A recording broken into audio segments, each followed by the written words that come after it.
Om Namo Bhagavate Vasudevaya.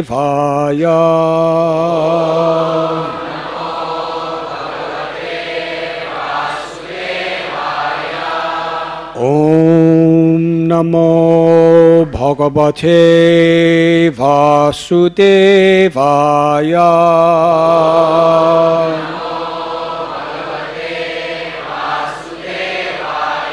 Om Namo Bhagavate Vasudevaya.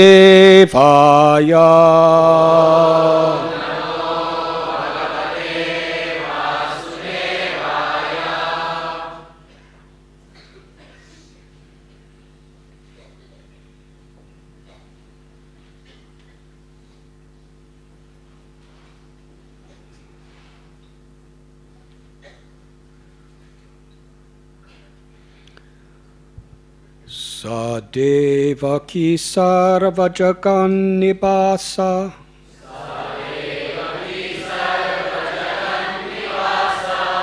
Nivasa bhuta nitaram nareje.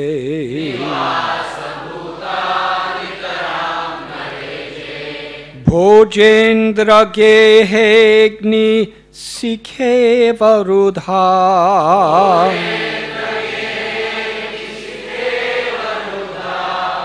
Saraswati Jnana Kale Yatha Sati. Sadevaki Sarvajagan Nivasa.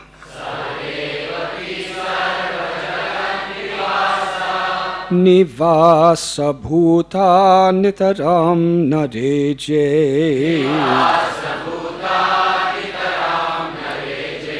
Bhojendra gehegni sikhe varudha.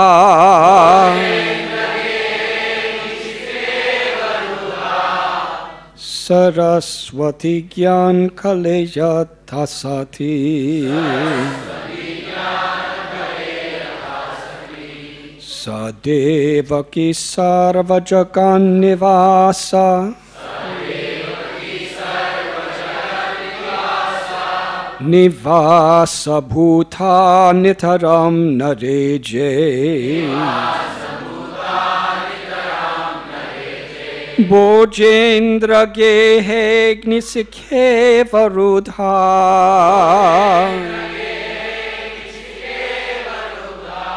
Saraswati Jnana Kale Yatha Sati.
Devaki. That Devaki Devi, Sarva Jagat Nivas, of the Supreme Personality of Godhead,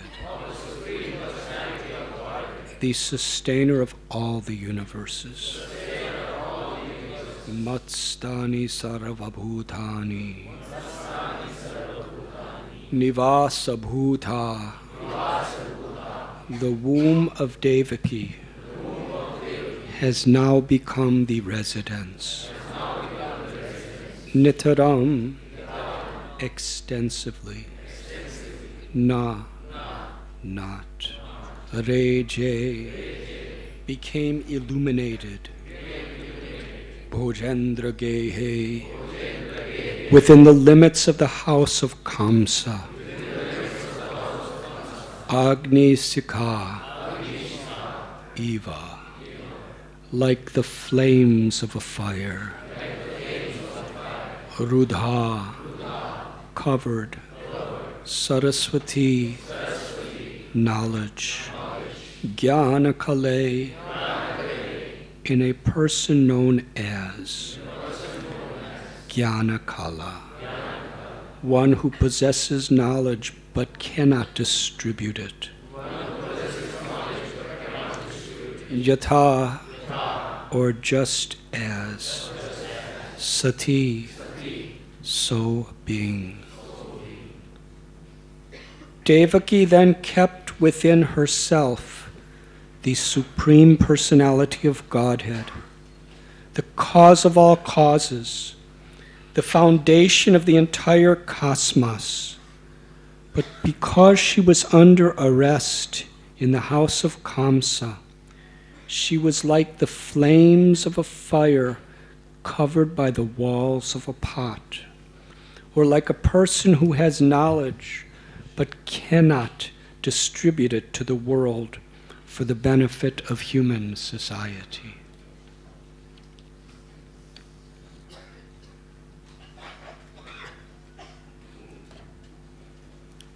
Purport by His Divine Grace, A.C. Bhaktivedanta Swami Prabhupada.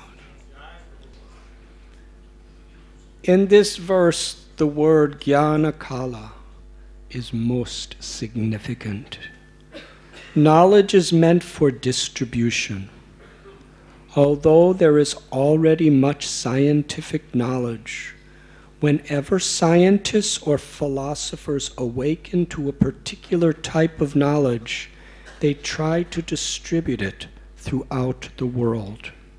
For otherwise, the knowledge gradually dries up and no one benefits from it. India has the knowledge of Bhagavad Gita, but unfortunately, for some reason or other, this sublime knowledge of the science of God was not distributed throughout the world, although it is meant for all human society. Therefore, Krishna himself appeared as Sri Chaitanya Mahaprabhu and ordered all Indians to take up the cause of distributing the knowledge of Bhagavad Gita throughout the entire world. Yari deka thari kaha Krishna upadesh, amar agyai guru hoy thari desh. Instruct everyone to follow the orders of Lord Sri Krishna as they are given in Bhagavad Gita and Srimad Bhagavatam. In this way, become a spiritual master and try to liberate everyone in this land. Although India has the sublime knowledge of Bhagavad Gita, Indians have not done their proper duty of distributing it. Now, therefore, the Krishna consciousness movement has been set up to distribute this knowledge as it is, without distortion. Although previously there were attempts to distribute the knowledge of Bhagavad Gitas, these attempts involved distortion and compromise with mundane knowledge. But now the Krishna consciousness movement, without mundane compromises, is distributing Bhagavad Gita as it is, and people are deriving the benefits of awakening to Krishna consciousness and becoming devotees of Lord Krishna.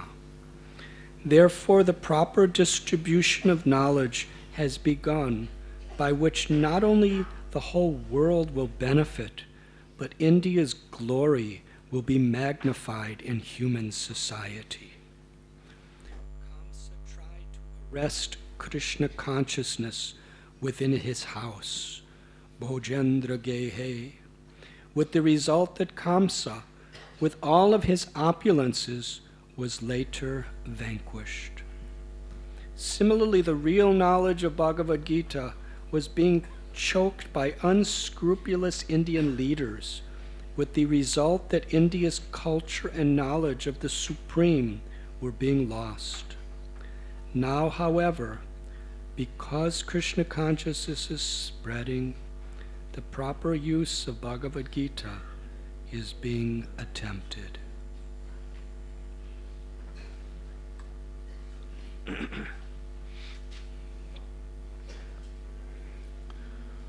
Om Akyantimidandasya Gyananjana Chalakaya Chakshurun Militam Jena Tasmai Sri Gurave Namaha Sri Chaitanya Manobhishtam Sthapitam Yena Bhutale Swayam Rupa Kadamayam Dadati Swapadantikam Vandeham Sri Guru Sri Jutha Padakamalam Sri Gurun Vaishnavamscha Sri Rupam Sagrajatam Sahakana Raghunathan Bitham Tam Sajivam Sadvaitam Savadutam Parijana Sahitam Krishna Chaitanya Devam Sri Radha Krishna Padan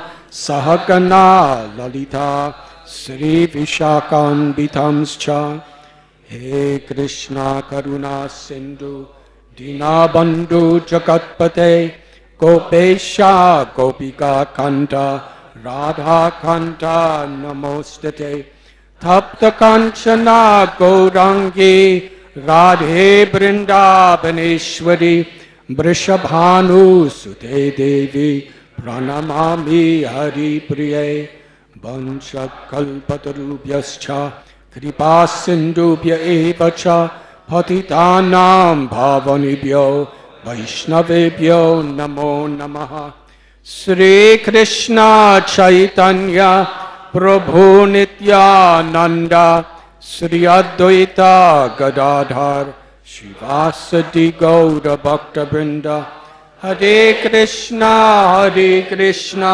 Krishna Krishna Hare Hare Hare Rama Rama Rama Hare Hare.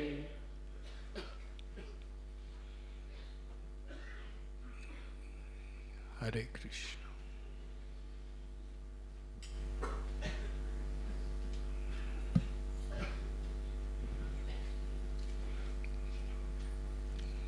Today we are inaugurating the 2015 December book marathon. So it was the book distribution department that chose this particular verse and purport today for quite confidential reasons.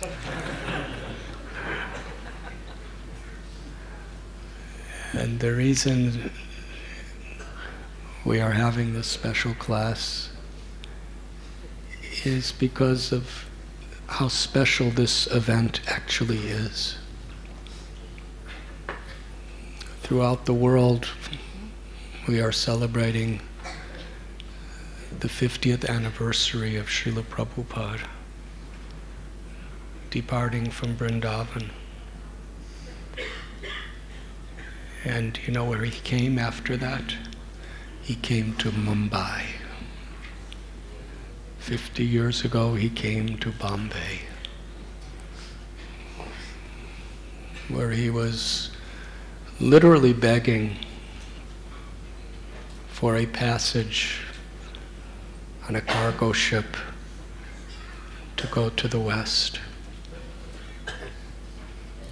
In 1922, Srila Prabhupada, on the first meeting of his Guru Maharaj, Srila Bhakti Siddhanta Saraswati Thakur Prabhupada, he was given an instruction to bring the message of Lord Chaitanya Mahaprabhu, which is the very true essence of Bhagavad Gita and Srimad Bhagavatam, to the whole world in the English language. And from that day in Calcutta, Srila Prabhupada accepted that order as his life and soul. And although he was a householder with a wife and child and many responsibilities, in his heart of heart, he was always meditating on how to do this. Eventually, he retired from his family life for this purpose alone. Many people retire because they're just tired. I guess that means retired. It means retired means really tired.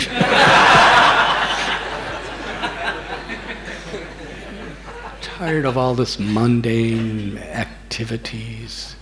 Well, most people retire to do more mundane activities, to enjoy the benefits of whatever you've earned in the past, live a more relaxed life, tour the world, take vacations.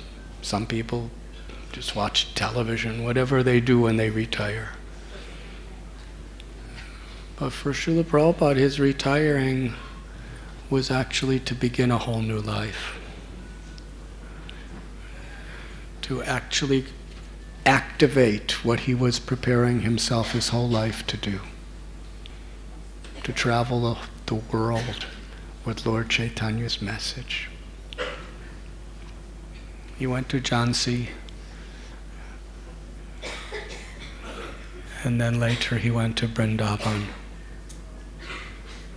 He lived at Bamsi Gopal temple.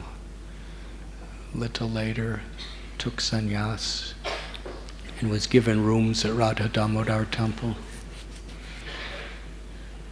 And there, he was serving practically day and night in preparation, especially in writing his books. Previously, he had established Back to Godhead magazine, and he was personally distributing it, writing for it, editing it, raising the funds to publish it.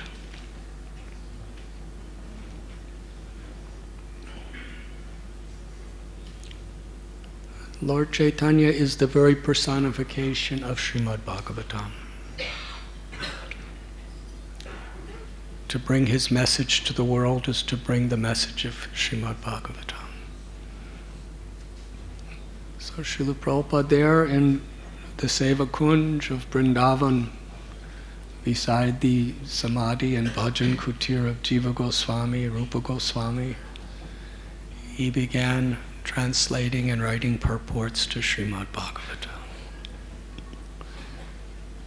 Considering its 12 cantos, considering the way Srila Prabhupada was translating, it was to be about 40 volumes. Never been done before, such a translation with the purports of the Acharyas. To begin this when he's in his 60s, very incredible. And he began the Srimad Bhagavatam with an introduction which was a summary of the life of Lord Chaitanya. Because Lord Sri Chaitanya Mahaprabhu, through his life and through the lives of his associates, actually taught us how to live Srimad Bhagavatam. What is the true essence of understanding the Srimad Bhagavatam? And for many years, he struggled so much to publish those books. Just the first canto in 3 volumes.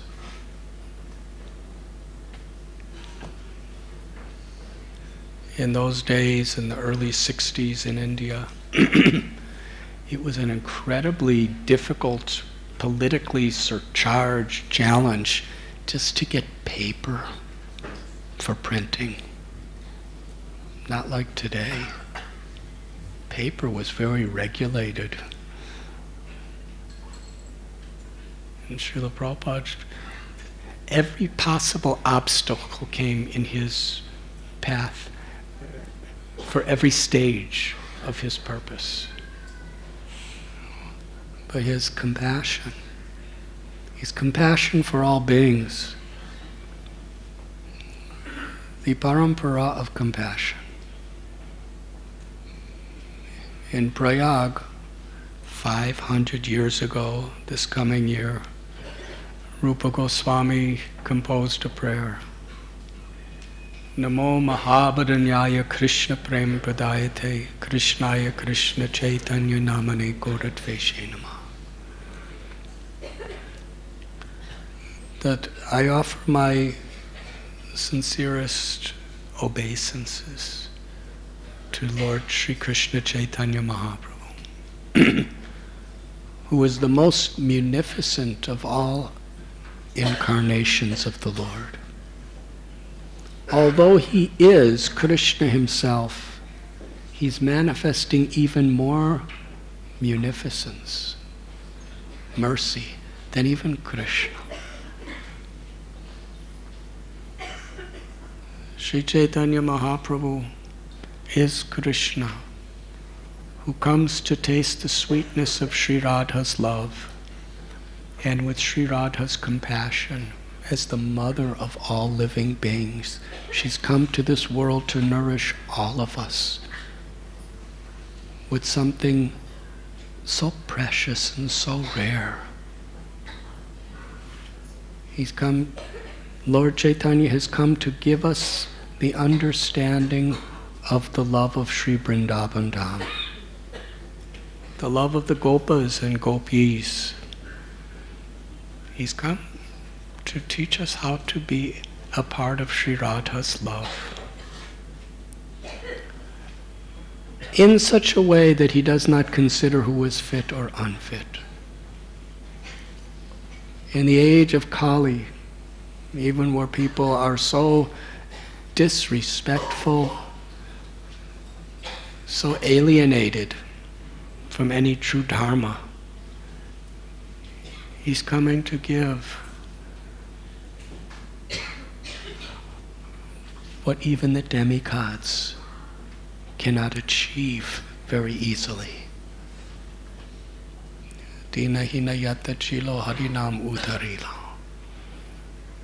Even to people like Jagai and Madai, he's giving the love of the Vrindavan residents.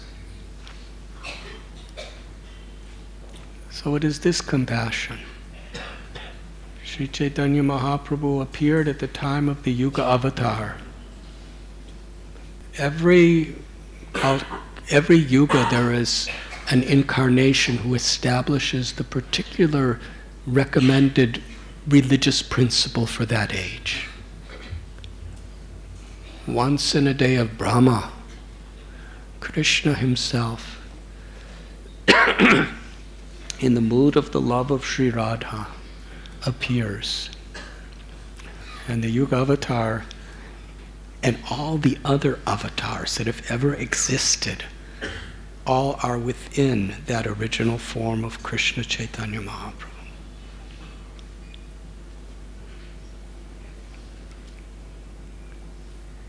And through the congregational chanting of the holy names, he's giving Braj Bhakti, unalloyed pure devotional service.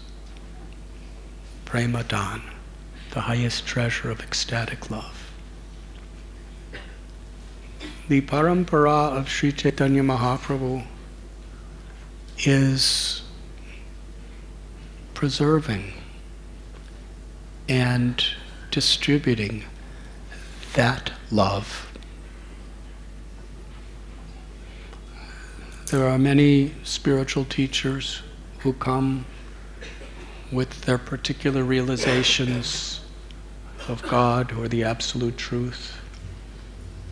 But the Gaudiya Parampara, Brahma Madhva Gaudiya Sampradaya, is especially presenting, as it is, in its fullness, what Sri Chaitanya Mahaprabhu has come to give the world. When Srila Prabhupada was translating, writing purports to Srimad Bhagavatam at Rupa Goswami Samadhi,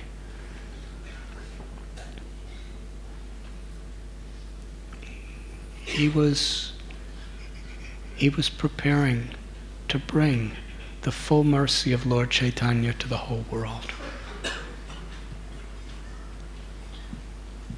It was not only that compassion of Sri Chaitanya Mahaprabhu and Nityananda Prabhu that Srila Prabhupada was teaching, but it was the mercy, the compassion, the love of Lord Chaitanya, Lord Nityananda, the Panchatattva, that Srila Prabhupada was living, that he was personifying. Through his actions, through his words, he was giving to the world.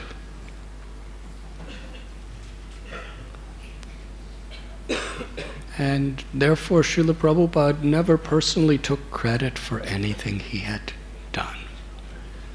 He would always give credit to his Guru Maharaj. He would always give credit to the Parampara,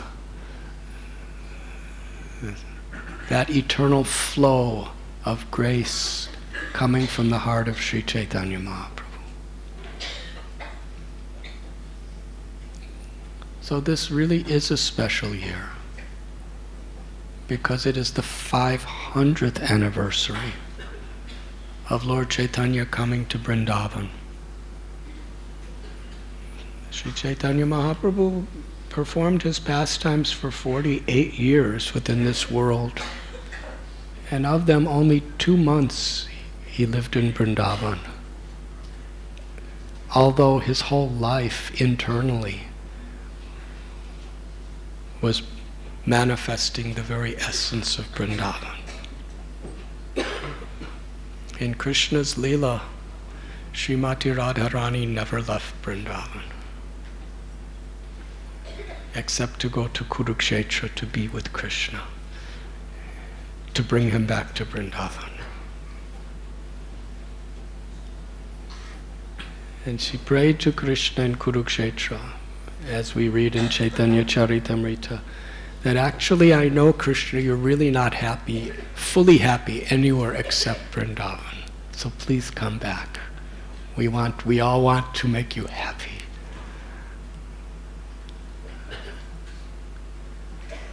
But Sri Chaitanya Mahaprabhu, he wandered the whole of India, so many places, revealing the love of Vrindavan. 500 years ago, in the month of January, that's coming, Sri Chaitanya Mahaprabhu went to Prayag. So it is the 500th anniversary of Lord Chaitanya instructing Srila Rupa Goswami. For 10 days on the bank of the Ganga. And after Prayag, he went to Varanasi. It is the 500th anniversary of Lord Chaitanya giving Prema Bhakti to Prakashananda Saraswati and the Mayavadi sannyasis. It is the 500th anniversary coming of Lord Chaitanya, 2 months instructing Srila Sanatana Goswami. And Lord Chaitanya, as far as we have learned, he only personally wrote the Shikshastakam, the 8 prayers that we still have. But yet he based his movement on transcendental literature. Those literatures were especially written by Rupa Goswami and Sanatana Goswami. Lord Chaitanya instructed them. He gave them his whole heart with his teachings.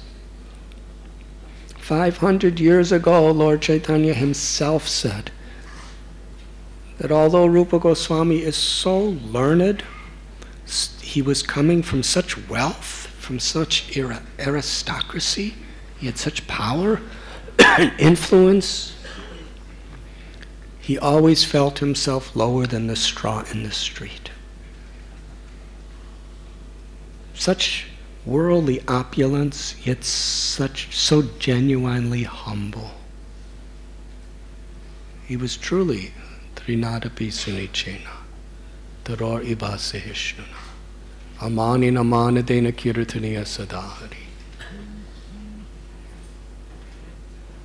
And therefore Lord Chaitanya told his devotees in Puri, when I saw his qualities, I embraced Rupa Goswami. And I empowered him to fully understand the very internal love and compassion of my heart. I fully empowered him to understand the message of pure Krishna consciousness and to distribute it with a full awareness of my own love and compassion for all beings. And similar with Sanatana Goswami. So the great heritage and history of the books of the Gaudiya Parampara, taking the essence of the message of Lord Chaitanya, which was all based around the Srimad Bhagavatam, expanding and expounding the message of Srimad Bhagavatam.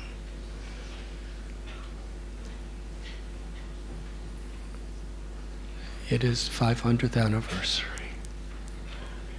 And 50th anniversary where Srila Prabhupada, after completing the first volume and the life summary of Lord Chaitanya, he departed from Vrindavan and came to Mumbai. He spent a lot of time around here.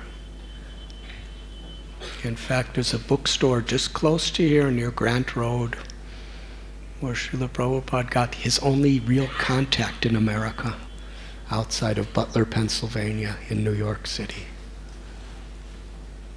So he was distributing his Srimad Bhagavatams right here.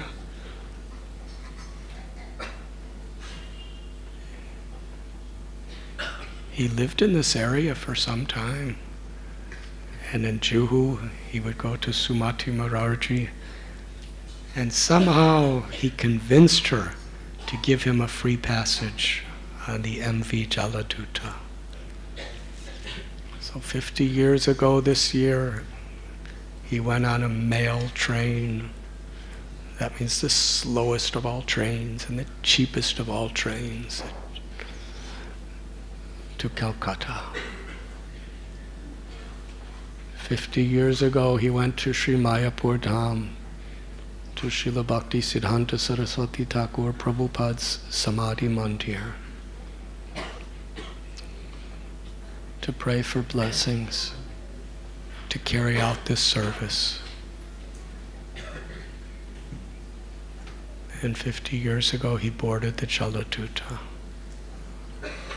38 days across several oceans, seas, continents. And he came to America. And he explained how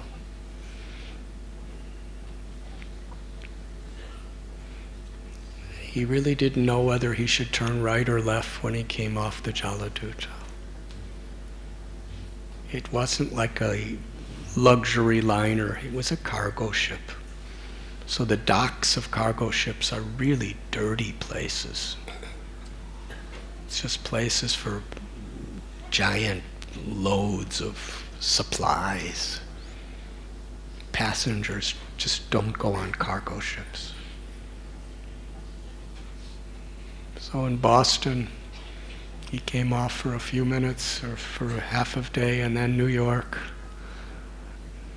And he said, all I had was my faith in my Guru's order, my faith in the holy names of Krishna, and my knowing that I had boxes of Srimad Bhagavatam.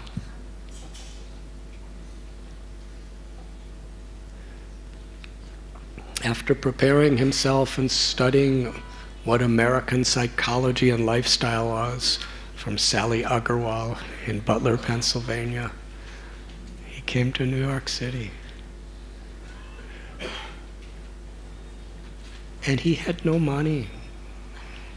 He came with 40 rupees, but it was impossible to exchange a rupee outside of India in 1965. So he had nothing. His only way of surviving was to sell some of his books. And with, he would go to bookstores in New York, he would go to Asian Society in New York, he would go to people. He sold a copy to the captain of the Jaladuta, so he had a few dollars. In his diary, he writes how I bought like 2 potatoes for 12 cents. He was very meticulous. When you have so little, everything is very important.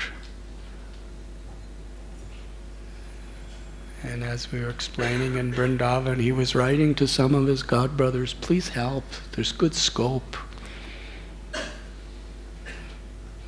But nobody thought it was possible. So nobody could help him.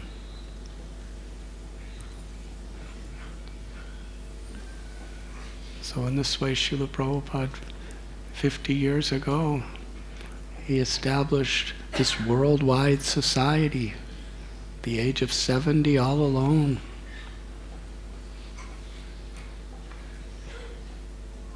But wherever he was, whether he was in Vrindavan, whether he was in the Bowery, whether he was at Dr. Mishra's little room that he was given, most of his time he was simply doing his translations. And he especially wanted Bhagavad Gita to be presented as it is to the world. Because Srila Prabhupada, he had his Srimad Bhagavatams, but Bhagavad Gita is the summary of everything within Vedas. Such an important scripture that Lord Chaitanya and Sripad Vallabhacharya and Ramanujacharya and Madhvacharya, everybody, even Shankaracharya, they gave great emphasis on Bhagavad Gita. People wanted to learn Bhagavad Gita. But the translations and commentaries that Prabhupada was seeing in English were not teaching pure devotional service.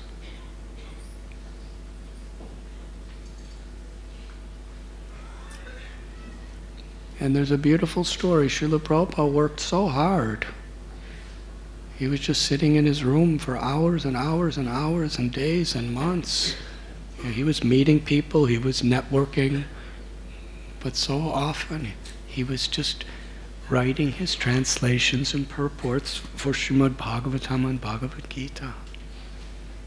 a little manual typewriter. Later that was stolen.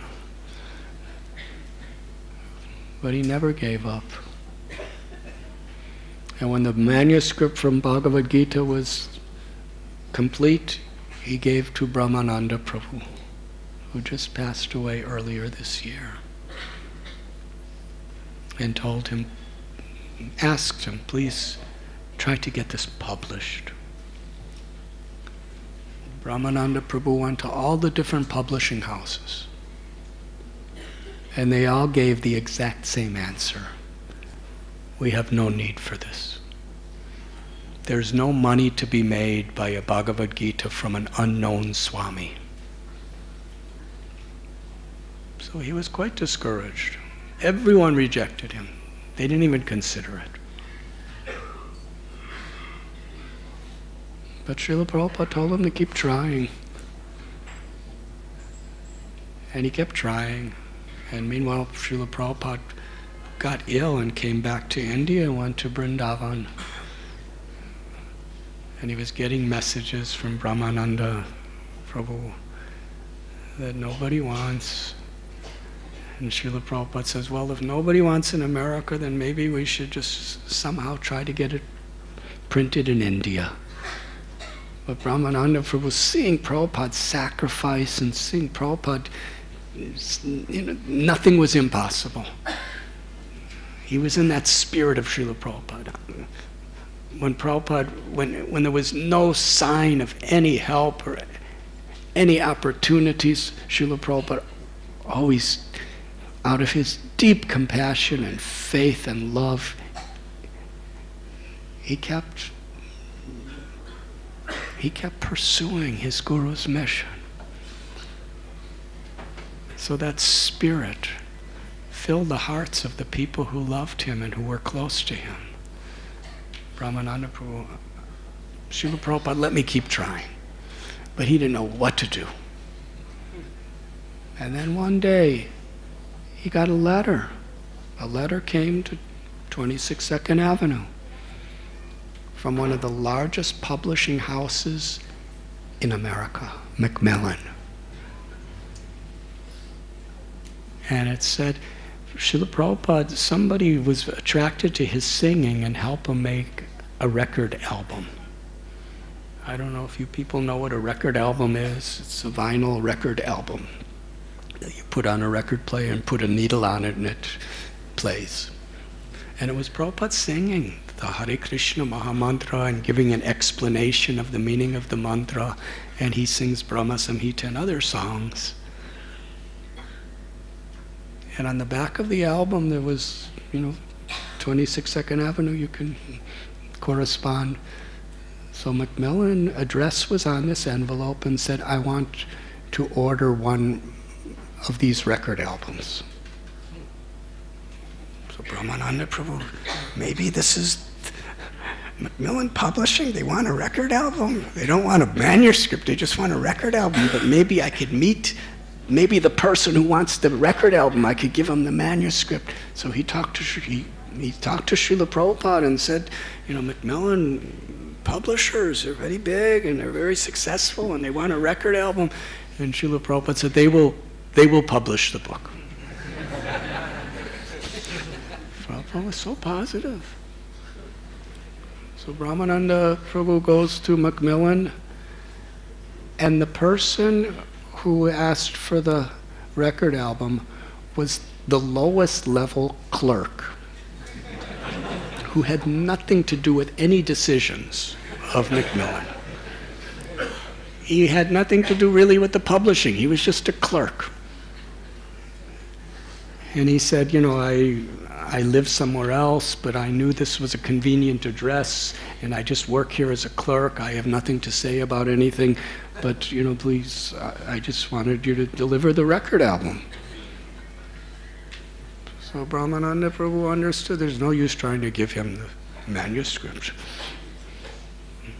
And he was really disappointed. Clerk. Prabhupada said, yes, they will publish it. Now what am I going to say to Prabhupada? Just a clerk wants a record. And as he was like that, somebody else happened to come in. And the clerk said, oh, this person, he happens to be the senior editor for Macmillan.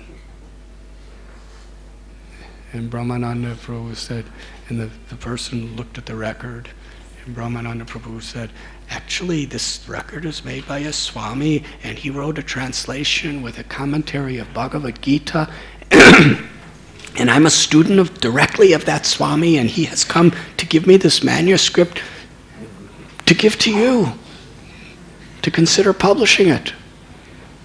And the person said, just today I had a meeting with my editorial board, and we're doing a series on religious books from various religions, and we were saying we don't have a good translation of Bhagavad Gita.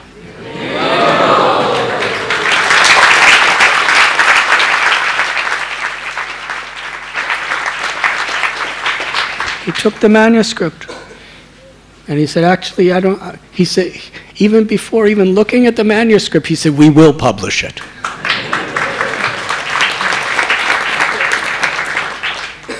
So it was published. Very small little purple book, Bhagavad Gita as it is. And it sold so nicely. Record-breaking. But they condensed it. So Srila Prabhupada convinced the Macmillan Company to do the full commentary, which was about 3 times bigger at least. And they did. And it broke every record of distribution of Bhagavad Gita in the history of the world, practically.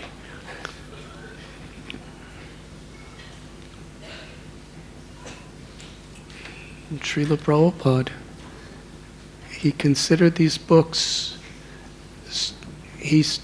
as we know, he said his commentaries, his purports were his devotional ecstasies. And just last year I was at the Bhakti Center in New York City. Shrutakirti Prabhu was there, who was Srila Prabhupada's personal servant, at the same time that Shamsundar Prabhu was Prabhupada's personal secretary. And he was telling stories about how Srila Prabhupada would love to have the devotees read his books to him. In Los Angeles, in his garden, they would read Krishna book to him. They would read other books to him.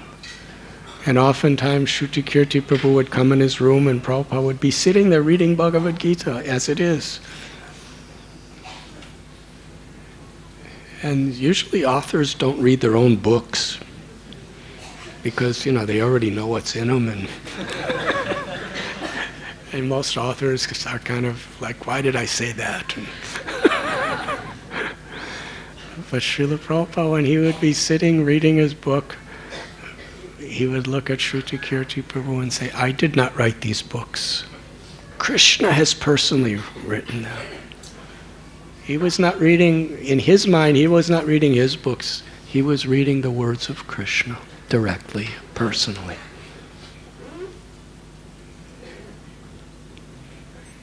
And we find this same principle in our Vaishnava literatures.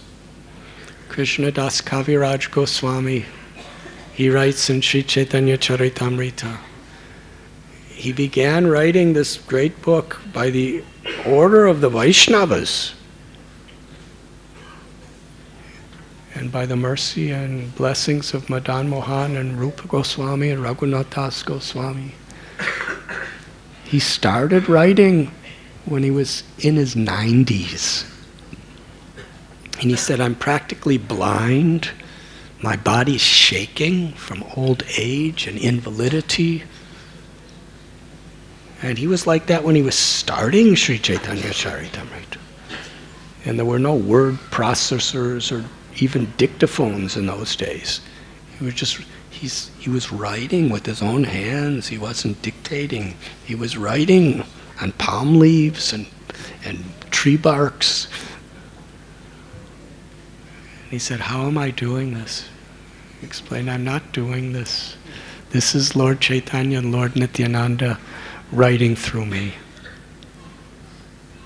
And that was Srila Prabhupada's mood. He would study the commentaries of the great acharyas, and in his prayer and in his love and in his devotion to his Guru Maharaj, Krishna wrote through him. Lord Chaitanya's message came through for the whole world. And hundreds and millions of those books were distributed. But it was very important to Srila Prabhupada. And in this purport today, this beautiful story is being used as an analogy. Devaki and Vasudeva, they were chosen by the Supreme Personality of Godhead to be his mother and father. In the most incredibly exciting, adventurous, scary ways.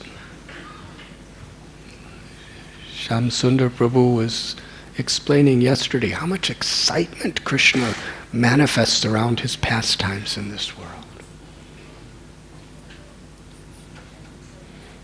How did Devaki and Vasudeva first find out that Krishna is going to be their son? They're on their marriage day. And Devaki's cousin brother, Kamsa, is so affectionate in his own egoistic way to his sister. Material affection is just a thin layer of what we call love. But as long as there's selfishness and ignorance of the nature of the soul and the nature of God, the love of this world, different degrees of veneers, of just little layers, doesn't go very deep. So he was really emotional. My sister's getting married. This is so nice. I want to make her happy. I will personally drive home. Now he was like a crown prince, Kamsa. For him to personally drive them home to Vasudeva's, residence, it's really an offering of love. But then the announcement came, Kamsa, you are a fool. The eighth son of Devaki, the eighth child of Devaki will kill you. So that's how they found out.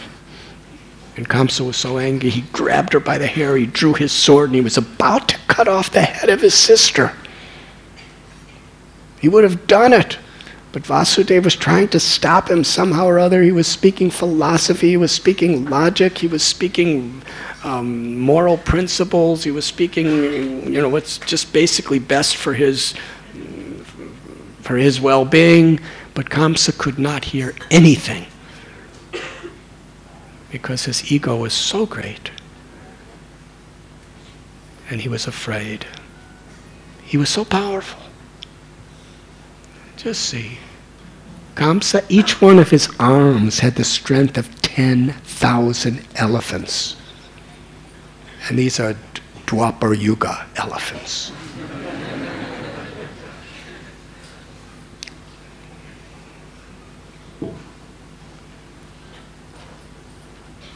But when he heard that he was going to die, he was so afraid that he was going to kill his own sister. And finally Vasudeva made some negotiation with him. Because where philosophy and logic don't work sometimes, you have nothing to fear from your sister. It's your sons, and I promise to you, every son that is born I will give to you. Kamsa understood, for someone like Vasudeva, there is no possibility that he will ever break his word. Even though Kamsa was such a liar and such a cheater and such a killer, he had faith in the words of Vasudeva. Because he knew Vasudeva had a pure heart. So eventually, the first child was killed by Kamsa.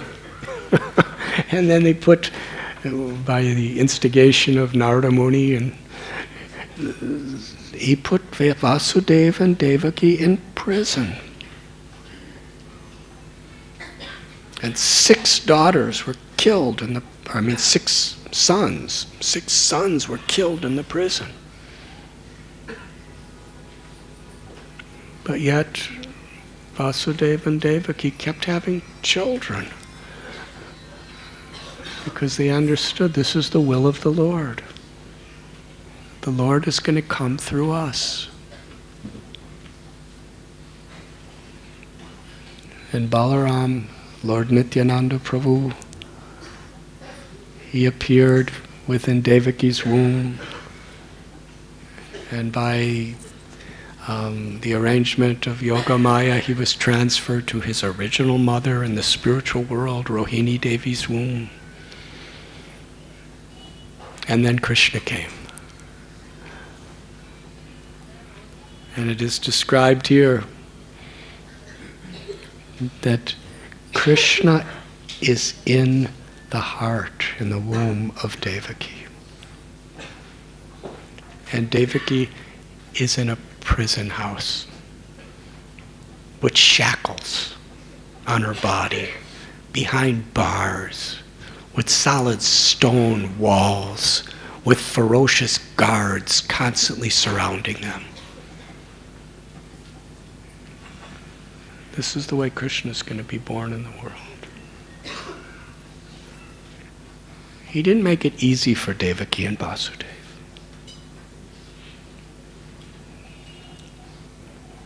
Sometimes mothers in this world, they have a lot of labor pains and everything like that. Devaki didn't have any labor pains. It was a very smooth birth. All of a sudden, the child inside her womb just appeared to her in the air outside as four-armed Vishnu. There was no gynecology necessary. He just appeared. But in other ways, what was her pains? To give birth to Krishna, she was in a prison house for years and years and years. And now Krishna is effulgent within her womb.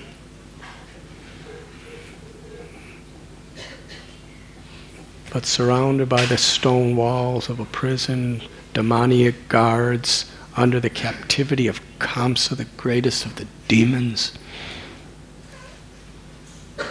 And the example is given of knowledge that is not distributed.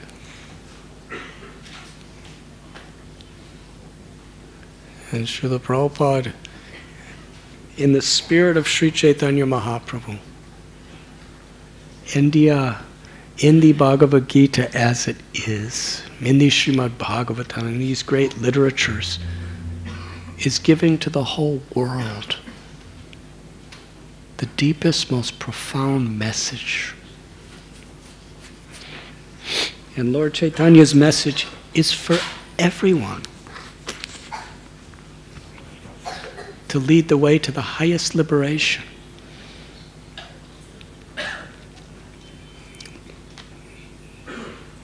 And to suppress this knowledge, to have this knowledge and not distribute it, it's like in complete darkness for a lamp, a beautiful flame that gives light, to keep it covered by a pot. That means the light of the flame could illuminate all directions, but when it's under a pot, everything is just complete darkness. Or a person who has knowledge but doesn't distribute it. When the world is in darkness. Paraduka Dukhi. Srila Prabhupada's motive was very pure. Our suffering was his suffering. Our happiness is his happiness. This is the mission of all the great souls in Parampara. This is Krishna's mission. When Srila Prabhupada was in New York City, there were people who were so well dressed. New York City at that time was by far the wealthiest city on planet Earth. And Prabhupada would go down the most elegant, wealthy street of New York, Fifth Avenue.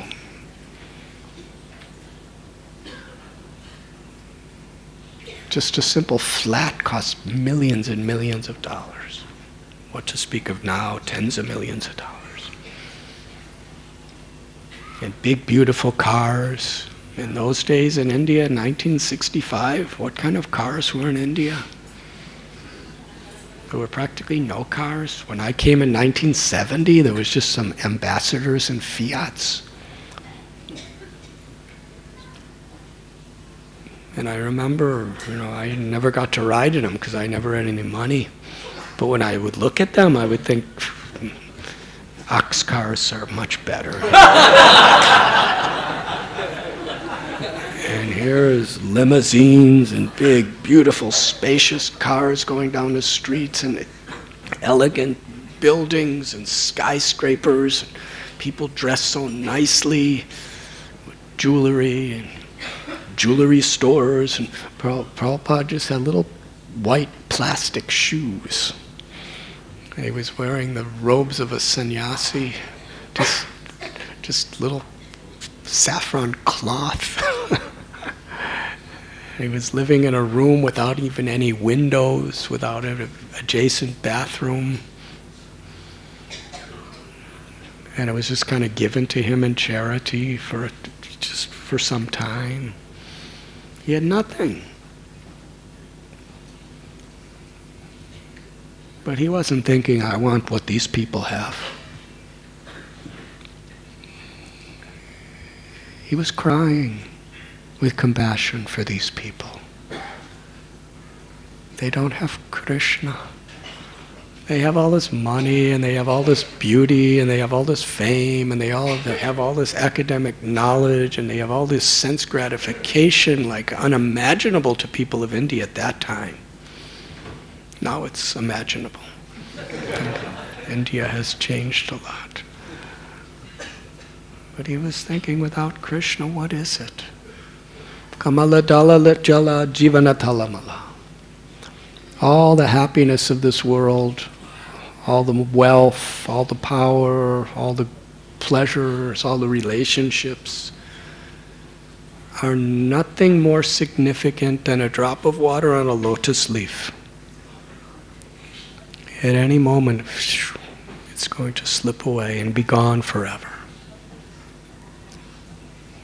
But yet people in this durlabha manava janmalobhya samsare, in this rare human form of life, they extend all their energy, everything, just to try to accumulate some of these fleeting little drops of water. We're thinking, my bank balance now, I'm so wealthy, and I have such a nice house, and I have such a good education, and I have such a future, and I have such a family, and I have such a beautiful wife or handsome husband, and so many things like that. And all the different ways we enjoy through entertainment and through acquisitions. But actually, they're no more significant than a drop of water on a lotus leaf. Because they're going to be gone in a moment. 100% they will be gone in a moment. As we get older, we realize how fast these moments actually go. We lose it in this life, or we lose it at death. The inevitable. And even when we have it, there's so many anxieties and so many frustrations, and nothing really gives us real fulfillment. Prabhupada had ecstatic love of Krishna in his heart. And he saw the emptiness, the shallowness, the futility of material life, even in its culmination of glamour. He didn't want what they had. He wanted to give. And that's why he was writing these books. This knowledge is so important. Kali means darkness. This is Kali Yuga, the age of darkness. And Krishna explains, and in Srimad Bhagavatam and Bhagavad Gita, it compares to the knowledge as light that illuminates. The light of this knowledge illuminates the world.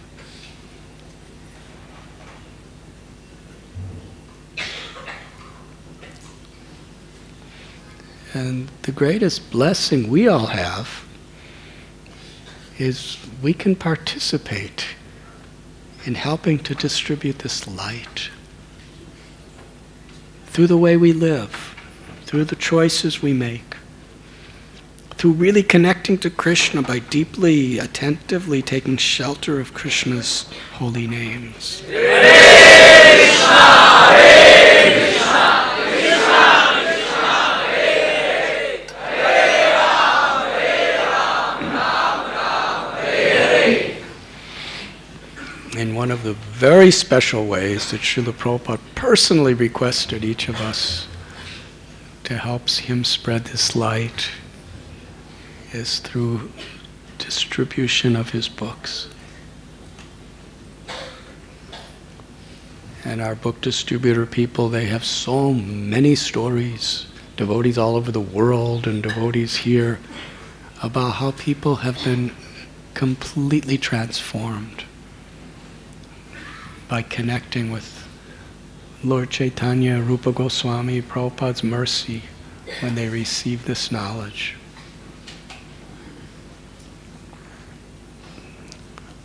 When we give these books, we're giving Srila Prabhupada to them. We're not just giving some paper bound with cardboard. We're directly, personally giving them the Vani of Srila Prabhupada. And the book is like the Vapu, and the sound is the Vani. We're giving Srila Prabhupada, we're giving Srila Prabhupada's heart, his compassion, his love. And we're giving Sri Chaitanya Mahaprabhu, Rupa Goswami, and all of our previous acharyas mercy. Today is the disappearance day of Srila Gaur Kishore Das Babaji Maharaj. He lived in Vrindavan for about 30 years, just living under trees and wandering about, completely absorbed in the highest ecstasies of Sri Radha's love and separation. What Sri Chaitanya Mahaprabhu came to give the world, Gaur Kishore Das Babaji Maharaj personified. Namo Gaura Kishoraya Sakshad Vaidagya Murteye Vipula Ramba Rasambodhe Padam Bhojayate Nama. He was personification of renunciation. He lived like the 6 Goswamis.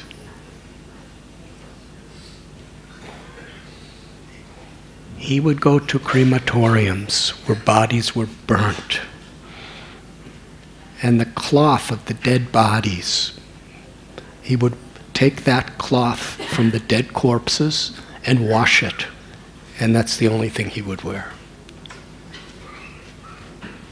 He would sleep on the ground or sleep under trees. He was a personification of renunciation. But he was always absorbed in the mood of the servant of Sri Radharani, engrossed in the feelings of separation from Krishna. And he lived in such a way.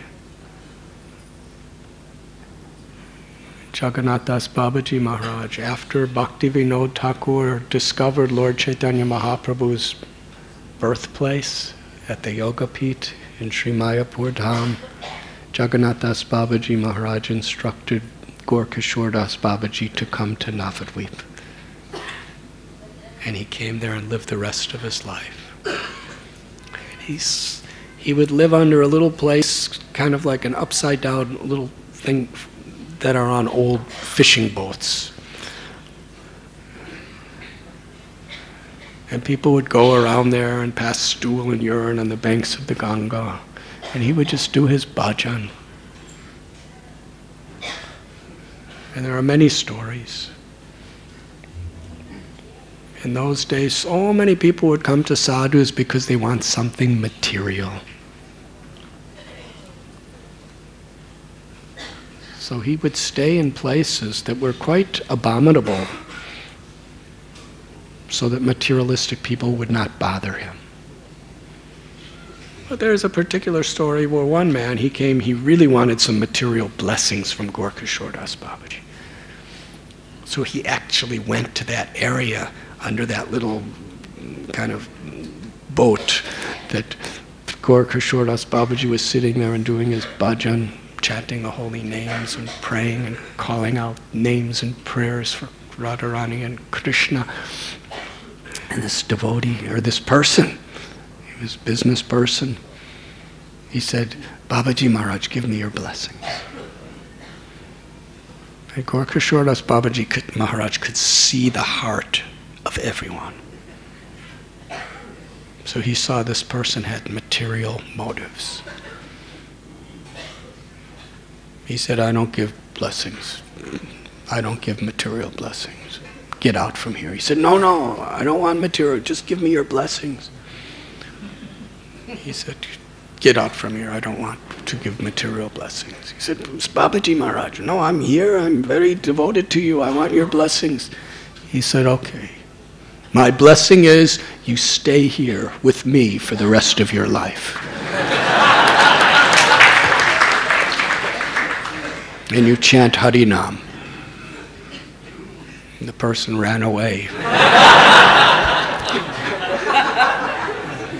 And never ever came back for blessings. So he was very strict.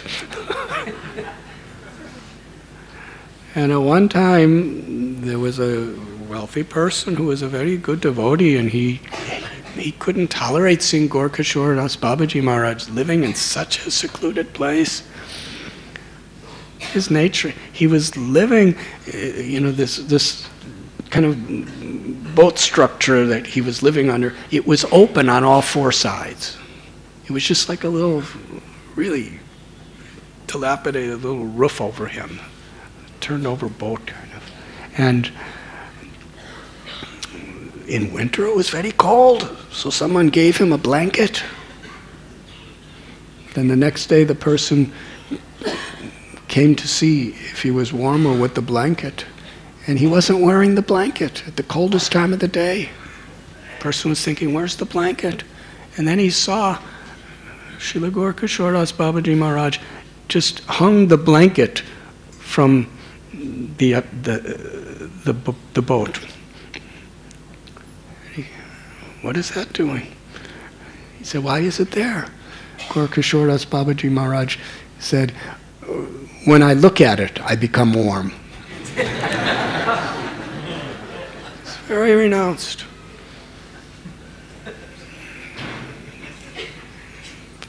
People would give him some rice. He would just take the rice and soak it in Ganges water, sometimes Ganges mud, and eat that.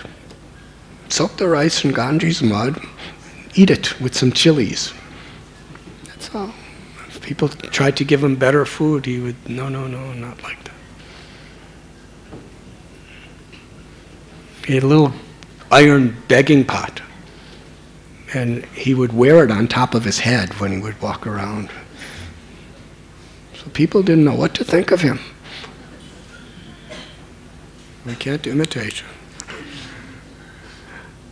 But Bhaktivinoda Thakur considered him one of the greatest, purest saints, because Bhaktivinoda Thakur could see his heart.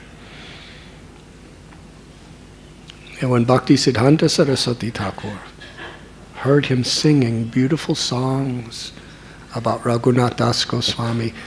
His ecstatic love was so deeply moved by that. With the blessings of Thakur Bhakti Vinod, Bhakti Siddhanta Saraswati Thakur was requested Gorkishore Das Babaji initiation. Gorkishore Das Babaji Maharaj never initiated anybody in his life, and he never had any desire to do so. He said to Bhakti Siddhanta Saraswati Thakur, "You are the greatest scholar in the world, and I'm practically illiterate. You are so influential from such a family, and I'm just living in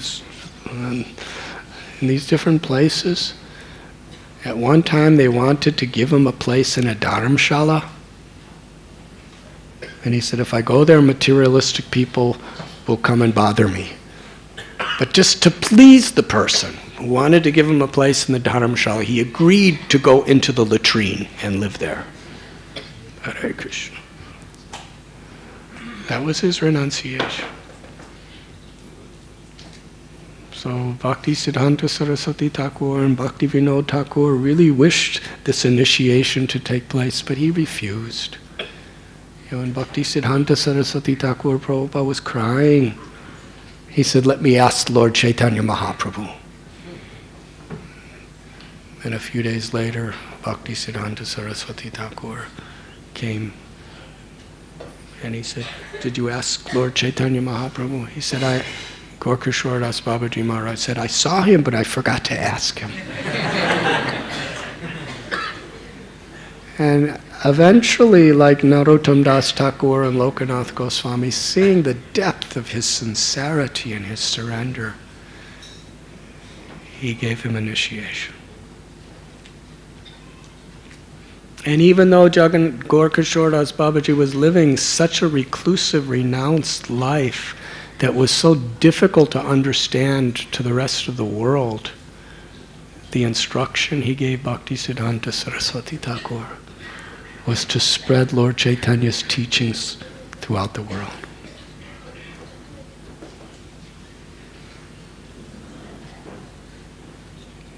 And Bhakti Siddhanta Saraswati Thakur, he established temples, and following his father Bhakti Vinod Thakur's way of preaching, he established printing presses. He called the printing press the big mridanga, the brihat mridanga, because you can have kirtan and within the temple or maybe within a block away, people could hear the kirtan. But with the books, the sound of Krishna's message can go throughout the whole world. Bhakti Vinod Thakur sent books to London, to Europe, to America. Message of Lord Chaitanya. So this was very much the heritage that they have given us. And Bhakti Siddhanta Saraswati Thakur was printing and distributing so many various different literatures. And when Srila Prabhupada had that historical meeting with him at Radha Kund, Srila Bhakti Siddhanta Saraswati Thakur Prabhupada told our Prabhupada that if you ever get funds, print and distribute books. That is the message that has come down from the time of the 6 Goswamis. Rupa Goswami, Sanatana Goswami, Jiva Goswami, Raghunath Das Goswami, Gopal Bhatta Goswami, they wrote books. And those books were given to Srinivasacharya, Narottam Das Thakur, and Shyamananda to have them copied and distributed. And there's so many, such beautiful stories describing the challenges that they endured in doing so. So Srila Prabhupada, that instruction he received at Radha Kund was so much the flow of mercy coming through our parampara. And Srila Prabhupada shared that same instruction with us and gave us the opportunity to be a part. So this year, being the 500th anniversary of Lord Chaitanya's teachings to Rupa Goswami, Sanatana Goswami, the 50th anniversary of Prabhupada coming with his Srimad Bhagavatams on the cargo ship to America.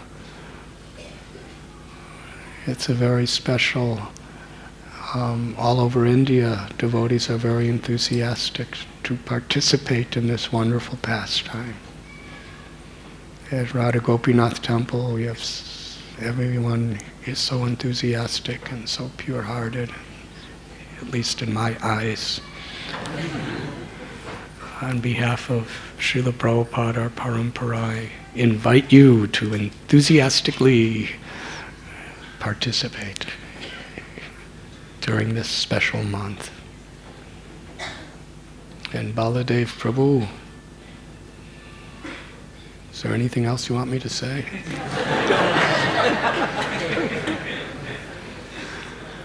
He gave me a list of what to say, but I forgot what was on the list. So I didn't say anything on his list, but I spoke from my heart to all of you. And it's a beautiful inauguration, and Lord Chaitanya came to flood the world with Krishna Prem. And this is a special way that we have an opportunity to participate in flooding the world with Krishna Prem. Thank you very much.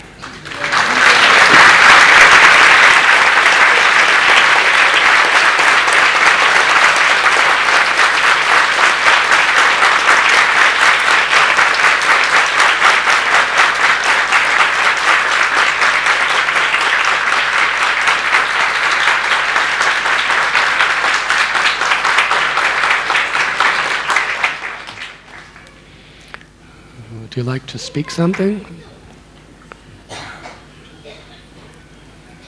Should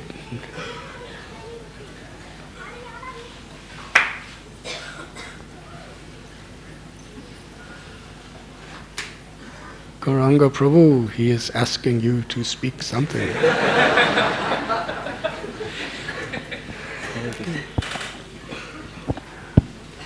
Actually, it was Gauram Prabhu's idea that we should increase our score because Gauram Prabhu's... Speak louder and clearer because we cannot understand what you say. Maharaj, we are very thankful to you that you gave your valuable time to speak on book distribution marathon, and we are all inspired to do something this particular December month, and we will keep you updated about the scores when you come back again. Hare Krishna.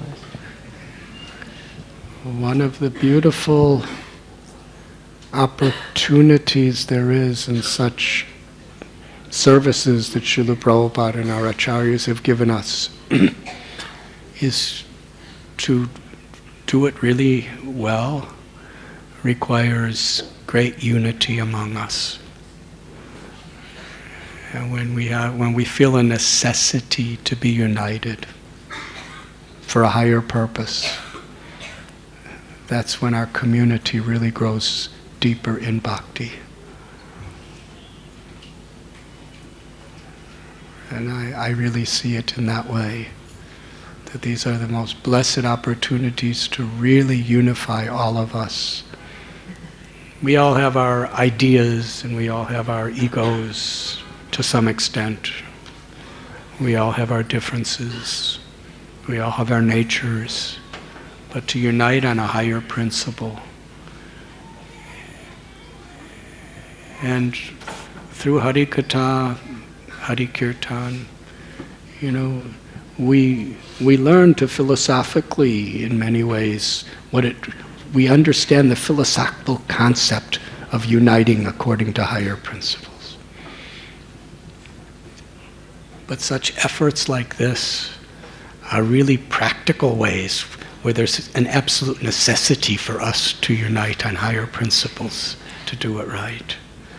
And the more we're united to please Srila Prabhupada, to please Sri Radha Gopinath, the more individually and collectively we receive divine grace. And we grow. We grow in true bhakti. This unity, which takes a lot of humility, a lot of forgiveness, a lot of tolerance, a lot of sincerity. Any fool can fight, I'm better than you. But when Vaishnavas unite on a higher principle, that means they're sincere. That means they really want to please their gurus. Otherwise, fighting means they just want to please themselves. Because the gurus, they understand this type of conflict is the worst enemy to the spread of bhakti. So this is a beautiful opportunity for everyone to really be united for a really higher cause. And part of that unity is whoever does what, however big, however small, we really appreciate. Whether it's the little squirrel or spider or Hanuman. Hanuman appreciated the spider, and the spider also appreciated Hanuman. Hanuman was not arrogant, thinking, I'm doing better than you. And the spider wasn't envious. I can't tolerate you're doing so much and I'm doing so little. The spider was absolutely thrilled that Hanuman's doing so much for Ram. And Hanuman was thinking, he was absolutely thrilled that the spider was doing as much as him in Ram's eyes, because he was trying his best.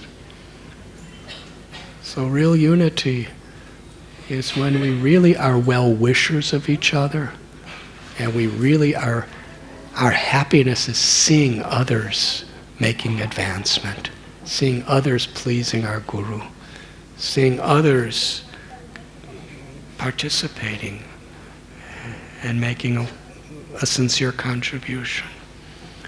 When we appreciate each other, and competition is just to help others to become more enlivened, to do more. It's not to stomp on people's heads and do better. So this type of unity brings about real Vaishnava relationships. And Srila Prabhupada gave us challenges that unless we're really united, we can't do it very well. And those challenges are great blessings because they give a sense of necessity to focus on the importance of serving together, appreciating one another.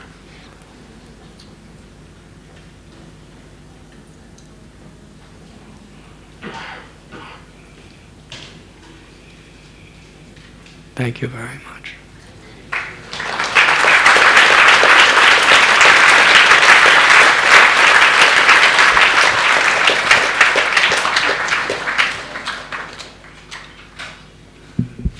We will have a few minutes kirtan.